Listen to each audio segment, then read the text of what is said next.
Good morning, sir.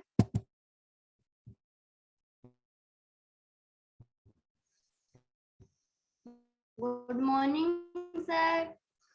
आवाज आ रही क्या? आवाज नहीं आ रही सर। अब आ रही है? Yes sir.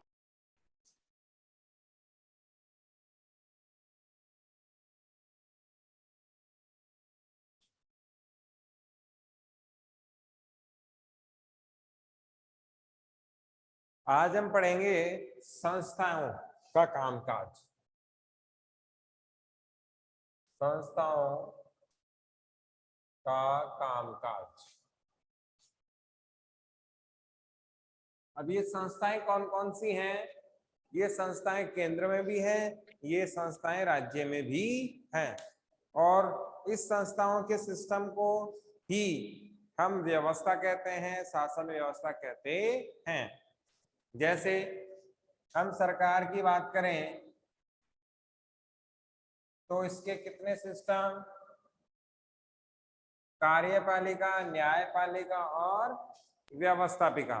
कितने हैं? 3। कार्यपालिका,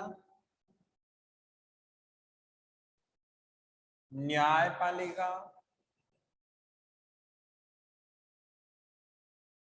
व्यवस्थापिका।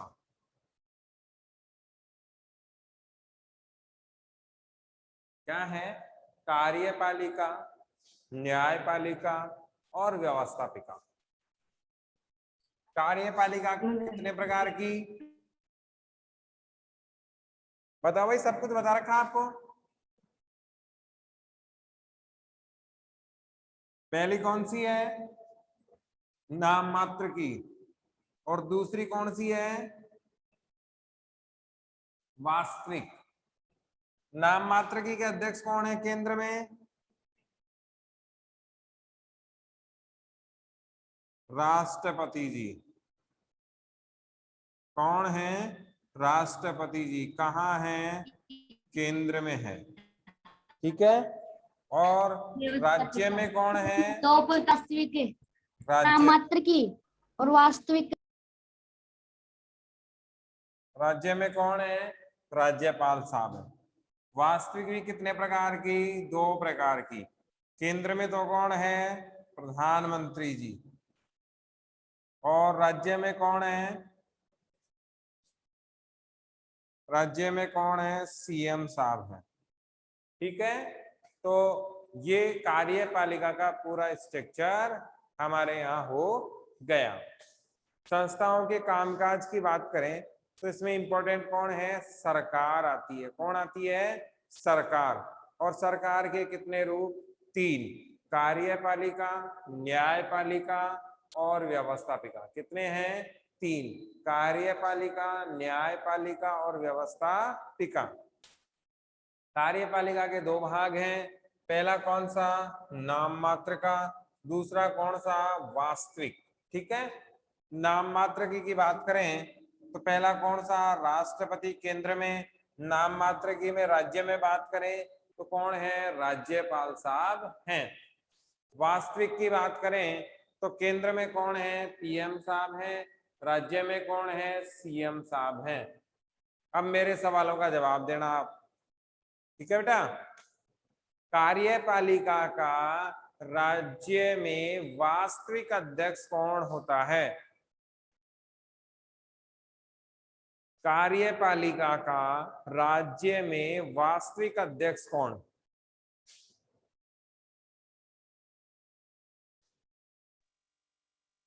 बताओ।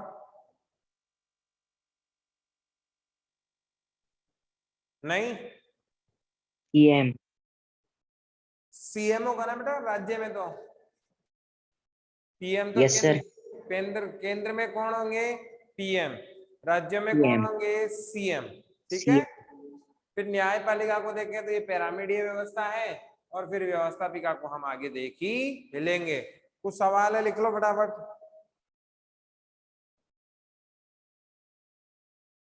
सवाल लिखें आप। सरकार के प्रमुख 3 अंगों के नाम लिखें। सरकार के प्रमुख 3 अंगों के नाम लिखें। मैं यहां लिखता जाता हूं, आप उतारते जाएं। सरकार के प्रमुख 3 अंगों के नाम कौन कौन से हैं? कार्यपालिका, न्यायपालिका और व्यवस्थापिका। कार्यपालिका, न्यायपालिका और तीसरा कौन सा है? व्यवस्थापिका। ये मेरे साथ बेटा नोट डाउन करते जाओ, ताकि जिन बच्चों को समझ में नहीं आया वो बाद में याद कर सकें। सरकार के प्रमुख 3 अंगों के नाम कौन कौन से हैं? कार्यपालिका, न्यायपालिका और व्यवस्थापिका। ये सरकार के क्या हैं? प्रमुख 3 अंग हैं। लिख लिए सर। इसमें आगे देखो, इसमें आगे सवाल बनेगा, कार्यपालिका के प्रकार कितने हैं? क्या आंसर आएगा? कार्यपालिका दो। के 2। कौन कौन से? 2। नाम मात्र, दो। आपने नाम मात्र और आंसर लिखते वास्तविक। जाएं, ताकि कल के क्लास में जब हम पूछेंगे ताकि ये याद हो जाए। कार्यपालिका के प्रकार कितने हैं? 2। पहला कौन सा? नाम मात्र का। दूसरा कौन सा? वास्तविक। पहला कौन सा है? नाम मात्र का। दूसरा कौन सा है? वास्तविक। वास्तविक। लिख लिए ये? Yes sir. सर। अगला सवाल लिखो। नाम मात्र की कार्यपालिका को स्पष्ट कीजिए। नाम मात्र की कार्यपालिका को स्पष्ट कीजिए। क्या आएगा? कितने प्रकार की?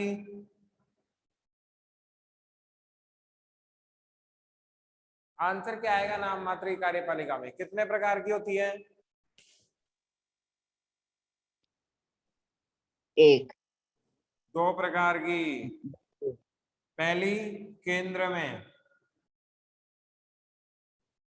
कौन है? राष्ट्रपति जी। दूसरी, राज्य में कौन है? राज्यपाल।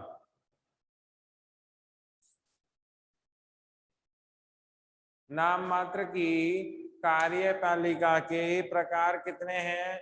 2 हैं। केंद्र में तो कौन है? राष्ट्रपति जी। और राज्यों में कौन है? राज्यपाल। लिख लिए सर।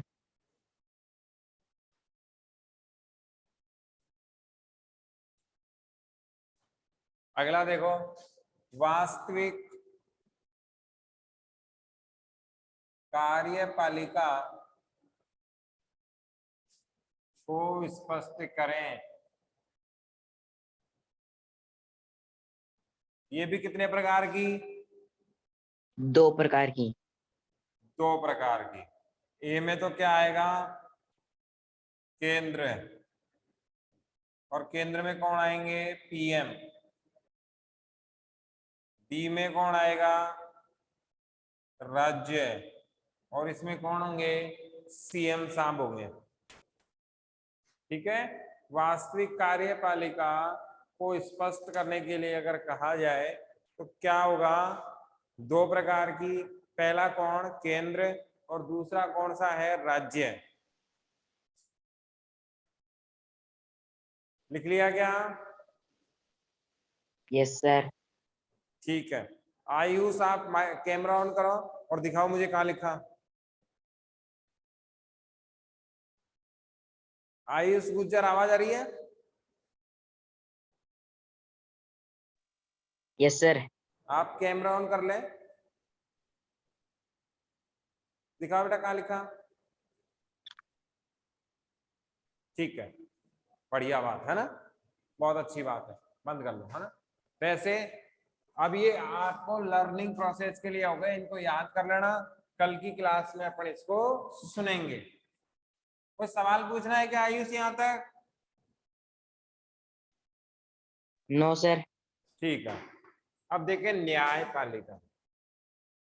तो सवाल आता है भारत में किस प्रकार की न्याय व्यवस्था, लिखो भारत में, सवाल लिखो किस प्रकार की न्याय व्यवस्था है, किस प्रकार की न्याय व्यवस्था है।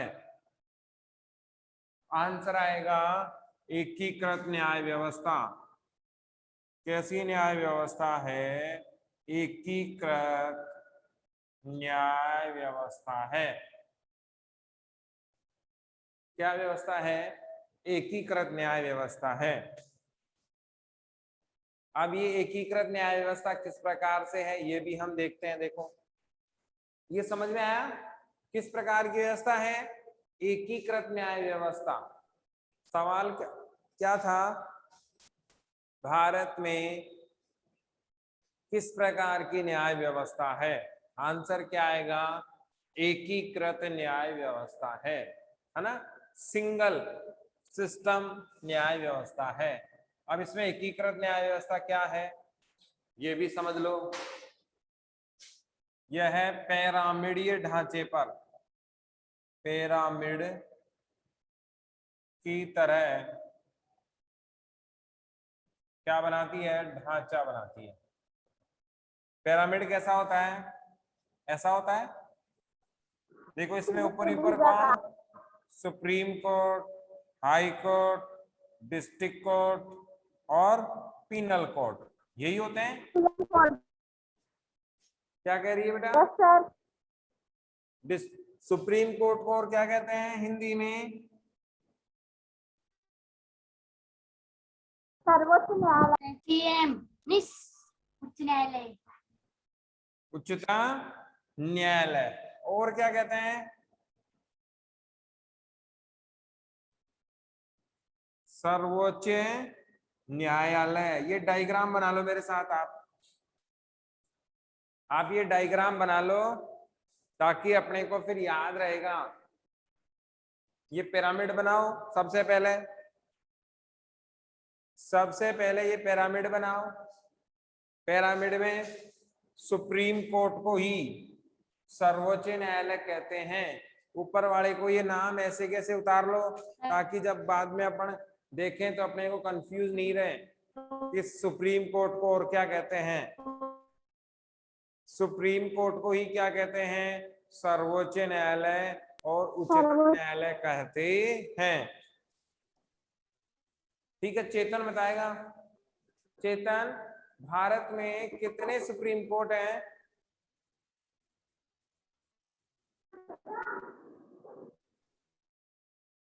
आवाज आ रही है? भावना यादव,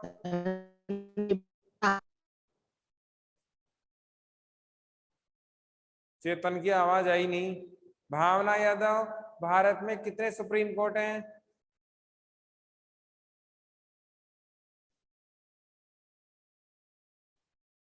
नहीं, कौन बताएगा?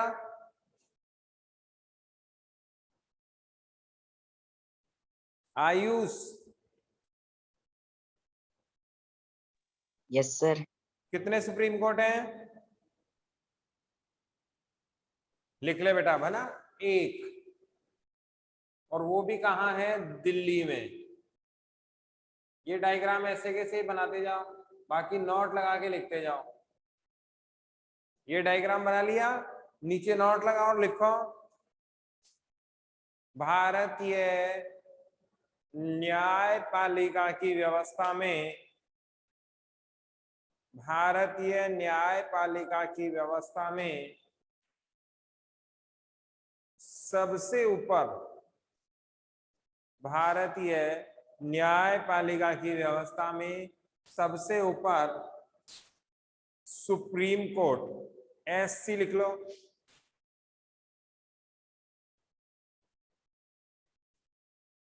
सुप्रीम कोर्ट को रखा गया है, जिसके अन्य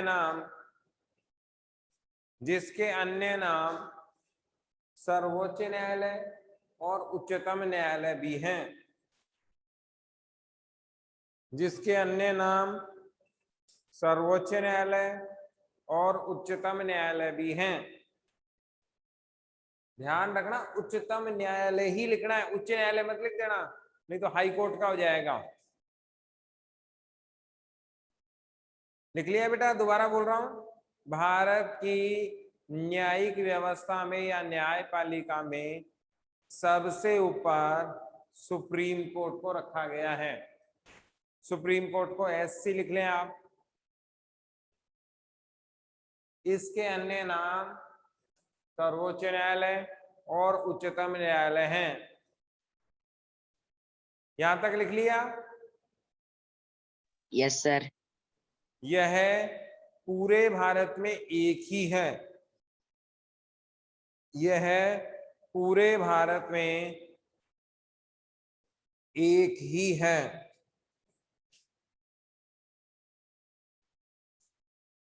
तथा दिल्ली में स्थापित है, तथा दिल्ली में स्थापित है।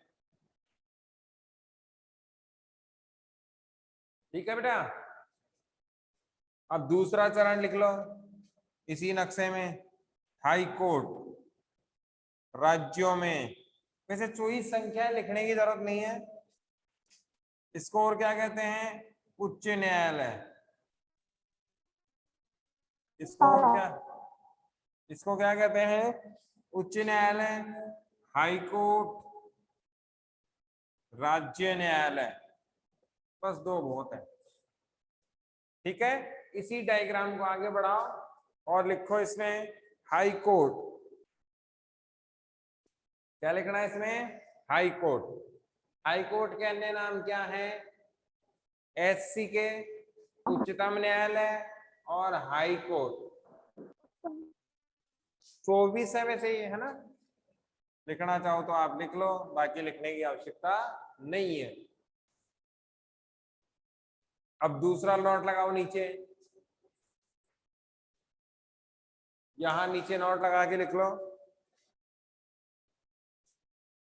न्यायिक व्यवस्था में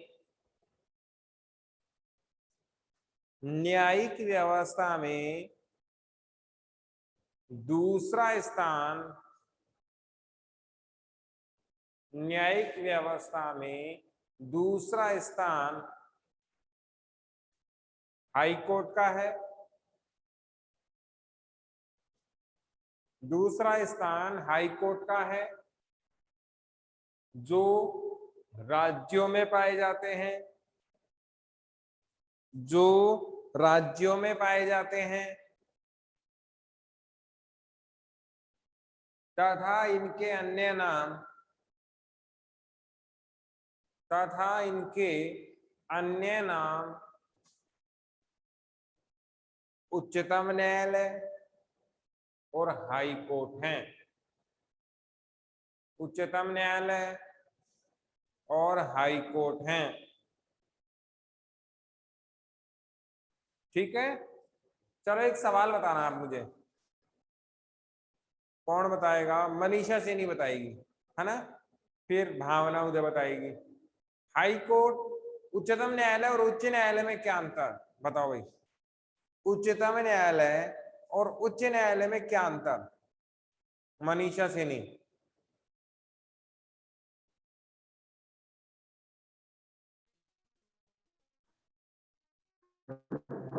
सर उच्चतम न्यायालय हाई कोर्ट है। उच्चतम तो सुप्रीम कोर्ट है। सुप्रीम कोर्ट नहीं बेटा, उच्च न्यायालय और उच्चतम न्यायालय में क्या अंतर है?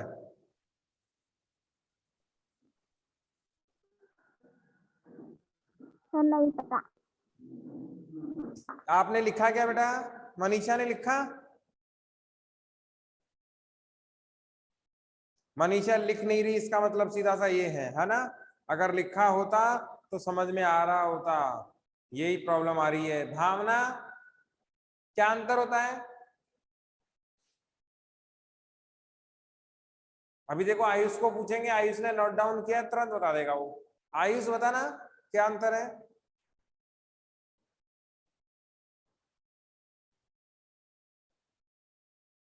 आयुष आवाज आ रही है? Yes sir.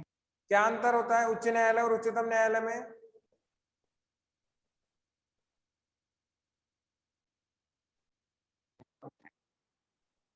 उच्च न्यायालय कहाँ पाया जाता है? राज्यों में। राज्य में। और उच्चतम न्यायालय कहाँ पाया जाता है?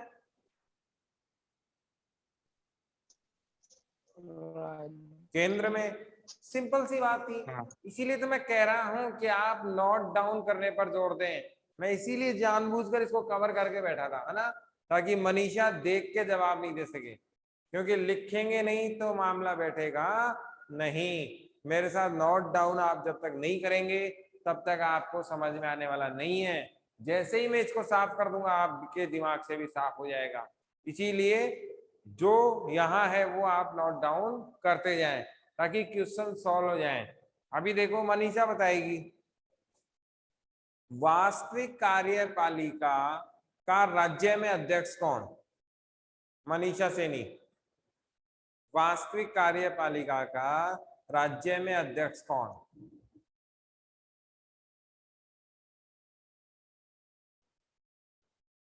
ठीक है बेटा।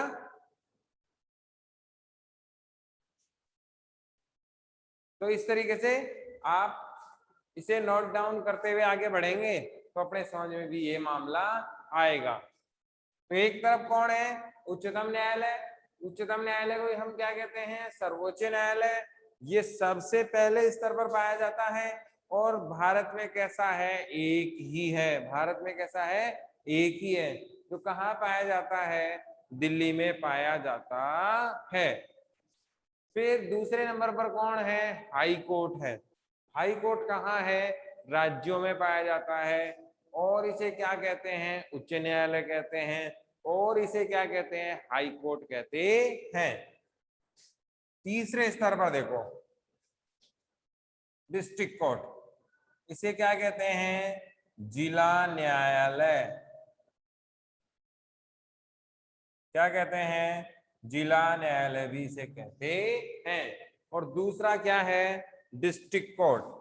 अंग्रेजी में इसे क्या कहते हैं? डिस्ट्रिक्ट कोर्ट कहते हैं। कहाँ पाया जाता है? जिला स्तर पर।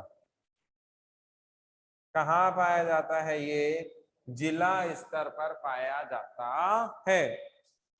बताओ क्या समझ में नहीं आया? क्लियर? Yes sir. इसमें लिख लो नोट लगा के नीचे। तीसरा नोट लगाओ,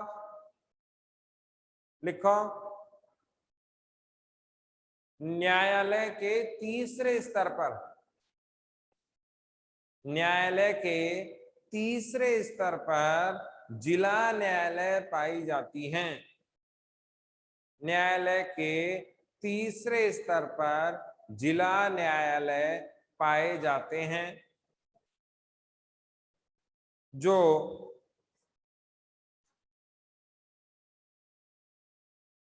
जिला स्तर पर हैं। जो जिला स्तर पर हैं। ठीक है। और लास्ट बस एक ही चीज लिखनी है, अधीनस्थ न्यायालय। अधीनस्थ न्यायालय। कौन सा न्यायालय? अधीनस्थ न्यायालय। इसको अंग्रेजी में कहते हैं पिनल कोर्ट। डायग्राम बना ले, बाकी कुछ भी यहां पर लिखना नहीं है। बस डायग्राम बना के आप छोड़ दें, अधीनस्थ न्यायालय। ठीक है बेटा। अब देखो, सबसे पहला मामला कहाँ आएगा? यहां। फिर मामला यहां, यहां से यहां और यहां से यहां। ये इस प्रकार से न्यायिक व्यवस्था इसमें चलती है। सबसे पहले मामला कहाँ आएगा, यहाँ, फिर कहाँ आएगा, यहाँ, फिर कहाँ आएगा, यहाँ, फिर यहां से कहाँ आएगा, यहाँ। और आप जानते हैं सुप्रीम कोर्ट किसी भी मामले को सुनने का अंतिम सोर्स है, इसके बाद कहीं भी कोई सुनने वाला बचता ही नहीं है। तो न्याय का अंतिम स्थान कहाँ है, सुप्रीम कोर्ट। कौन सा स्थान, अंतिम स्थान, ये क्या है, सुप्रीम कोर्ट ही है। बताओ क्या समझ में नहीं आया, क्लियर। न्याय का अंतिम स्थान sir. कौन सा है, सुप्रीम कोर्ट है। अब इसमें एक आधा सवाल और, इस डायग्राम से कुछ पूछना हो तो बताओ।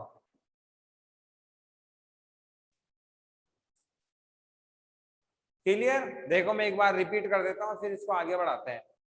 हमने सरकार के कितने अंग पढ़े, 3। पहला कौन सा है, कार्यपालिका, दूसरा कौन सा है, न्यायपालिका, तीसरा कौन सा है, व्यवस्थापिका। कार्यपालिका हमने कंप्लीट पढ़ लिया, फिर क्या पढ़ा हमने, न्यायपालिका। कैसी व्यवस्था है, पिरामिड की तरह ढांचा आधारित व्यवस्था है। कितने स्तर हैं, मोस्टली 3 ही है, लेकिन काउंटिंग 4 होते हैं। इसमें कौन सा जुड़ जाता है, अधीनस्थ न्यायालय भी जुड़ जाता है। सबसे ऊपर कौन आता है, सुप्रीम कोर्ट। आप बताएंगे भाई अब, है ना। सबसे ऊपर कौन आता है, सुप्रीम कोर्ट। कहाँ पाया जाता है, दिल्ली में। पूरे भारत में कितने हैं, 1। इसके अन्य नाम क्या क्या हैं, सर्वोच्च न्यायालय और उच्चतम न्यायालय। उच्चतम न्यायालय, सर्वोच्च न्यायालय और उच्चतम न्यायालय। उच्चतम दूसरे स्तर पर कौन सा है, हाई कोर्ट। कहाँ पाया जाता है, राज्यों में। क्या क्या नाम है अन्य, उच्च न्यायालय और हाई कोर्ट। हाई कोर्ट, है ना। अब अंतर याद रखना, उच्च तो कहाँ है, राज्यों में, उच्चतम कहाँ है, केंद्र में। केंद्र में। है ना, कंफ्यूज तो नहीं रहोगे ना। Yes sir. फिर आगे देखो, डिस्ट्रिक्ट कोर्ट कहाँ पाया जाता है, जिला में। और इसका नाम जिला क्या स्तर है, में। जिला न्यायालय है। जिला और फिर लास्ट में क्या बसता है, अधीनस्थ न्यायालय, जिसे अधीनस्थ पिनल न्यायालय कोर्ट भी कहते हैं। अब है। लिखो अगला सवाल, मौलिक क्षेत्राधिकार किसे कहते हैं। लिखो, मौलिक क्षेत्राधिकार किसे कहते हैं, मौलिक क्षेत्राधिकार किसे कहते हैं।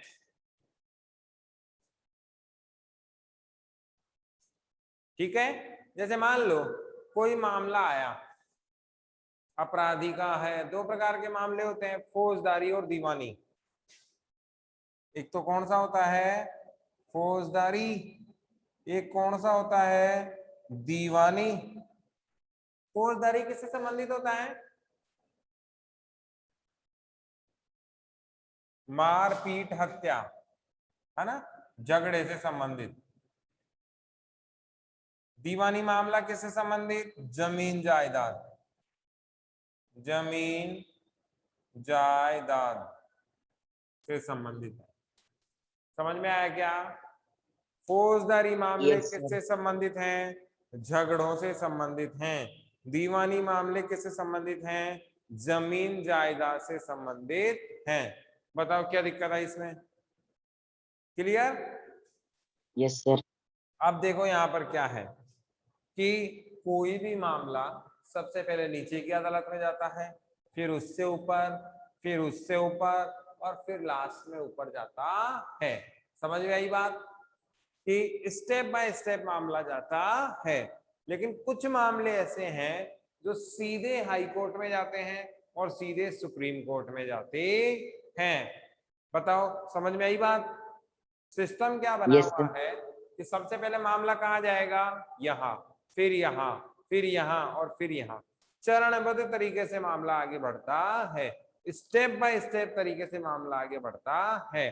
लेकिन कुछ मामले ऐसे हैं जो सीधे ही कहाँ जाते हैं, हाई कोर्ट, कहाँ जाते हैं, सुप्रीम कोर्ट। इन्हें क्या कहते हैं, मौलिक क्षेत्राधिकार कहते हैं। क्या कहते हैं? मौलिक क्षेत्राधिकार कहते हैं। तो लिख लें आप, क्वेश्चन लिखे, मौलिक क्षेत्राधिकार किसे कहते हैं? लिख लिया क्या? मौलिक क्षेत्राधिकार किसे कहते हैं? Yes sir. लिखो इसमें, कुछ मामले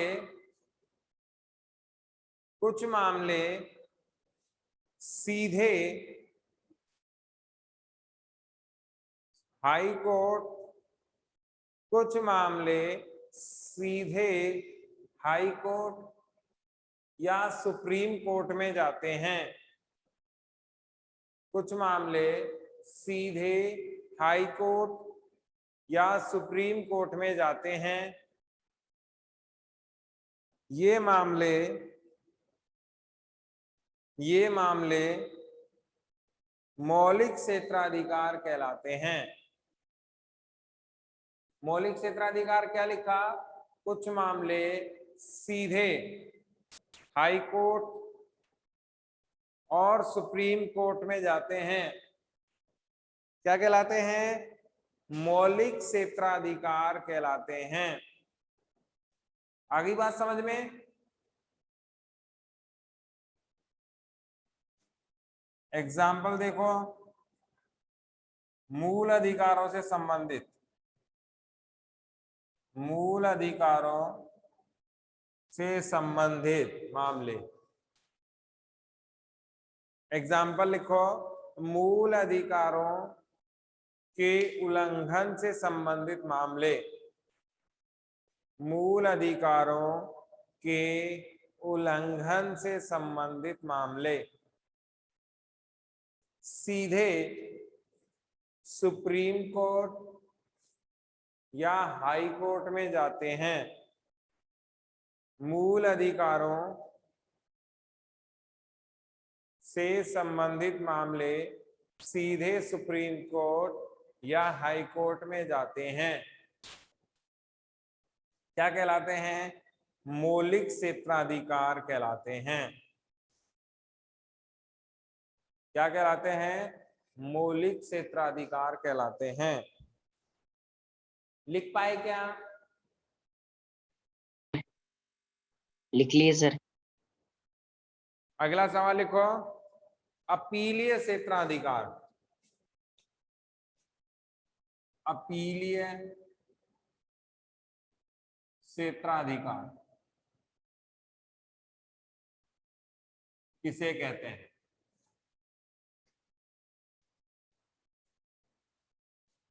अगला सवाल लिख लो, अपीलीय क्षेत्राधिकार किसे कहते हैं?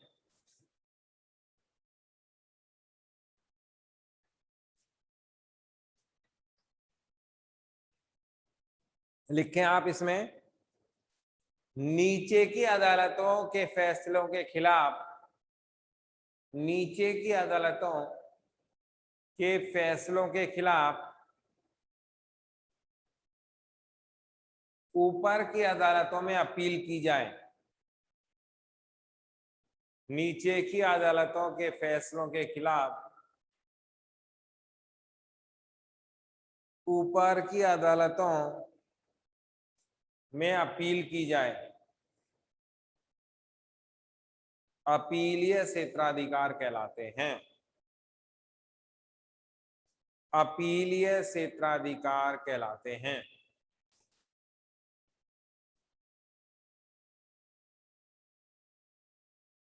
ठीक है, इसमें एक चीज और लिख लें, अभिलेख न्यायालय किसे कहते हैं? अभिलेख न्यायालय किसे कहते हैं? अभिलेख न्यायालय किसे कहते हैं?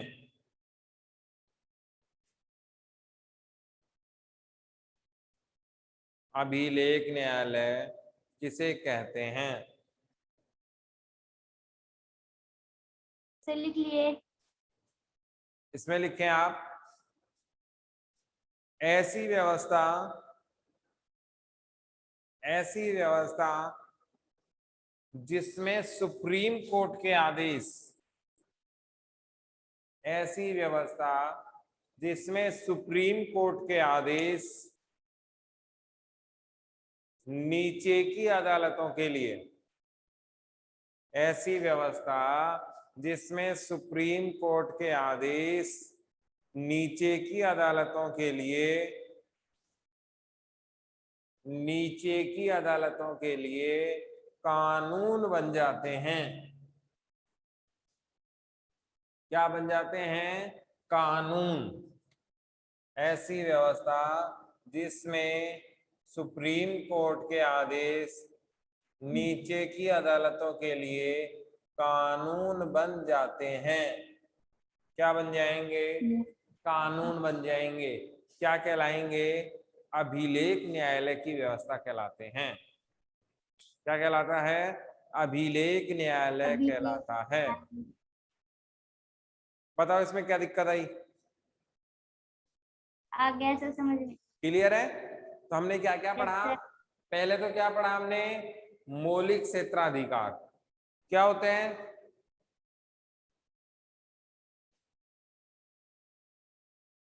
ऐसे अधिकार जो सीधे कहां ले जाए जा सकते हैं? सुप्रीम कोर्ट और हाई कोर्ट में। कहां ले जाए जा सकते हैं? सुप्रीम कोर्ट और हाई कोर्ट में। क्या कहलाते हैं? मौलिक क्षेत्राधिकार कहलाते हैं। देखो सिस्टम तो क्या बना हुआ है, यहां से कहां जाएगा मामला? यहां, है ना। हाई डिस्ट्रिक्ट कोर्ट से कहां जाएगा? High court. और हाई कोर्ट वाले केस कहां जाएंगे? Supreme court. ये तो क्या बना हुआ है? सिस्टम। लेकिन इस सिस्टम को फॉलो नहीं करके यदि डायरेक्ट जाना हो तो मामले कौन से होंगे? मौलिक क्षेत्राधिकार के। इसमें मूल अधिकार तो आता ही आता है, और भी कई मामले इसमें आते हैं। जैसे दो राज्यों का झगड़ा देख लें, एक राज्य, एक भारत सरकार का पक्ष देख लें, वो सीधे सुप्रीम कोर्ट में ही जाएंगे। दो राज्यों के झगड़े हों, एक पक्ष भारत सरकार हो, ये सारे के सारे मामले सीधे कहाँ जाएंगे? सुप्रीम कोर्ट में जाएंगे। तो सुप्रीम कोर्ट को भी मौलिक अधिकार है, और किसके भी हैं? अपने हाई कोर्ट के भी क्या है? मौलिक अधिकार हैं। इसमें दूसरा अपन हमने पढ़ा अभिलेख न्यायालय। तो इसका अर्थ क्या था? ऐसी व्यवस्था जिसमें सुप्रीम कोर्ट के आदेश नीचे की अदालतों के लिए क्या बन जाते हैं?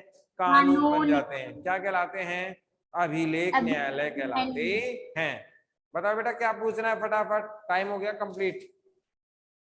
कुछ नहीं पूछना। ठीक है, थैंक यू। Yes sir.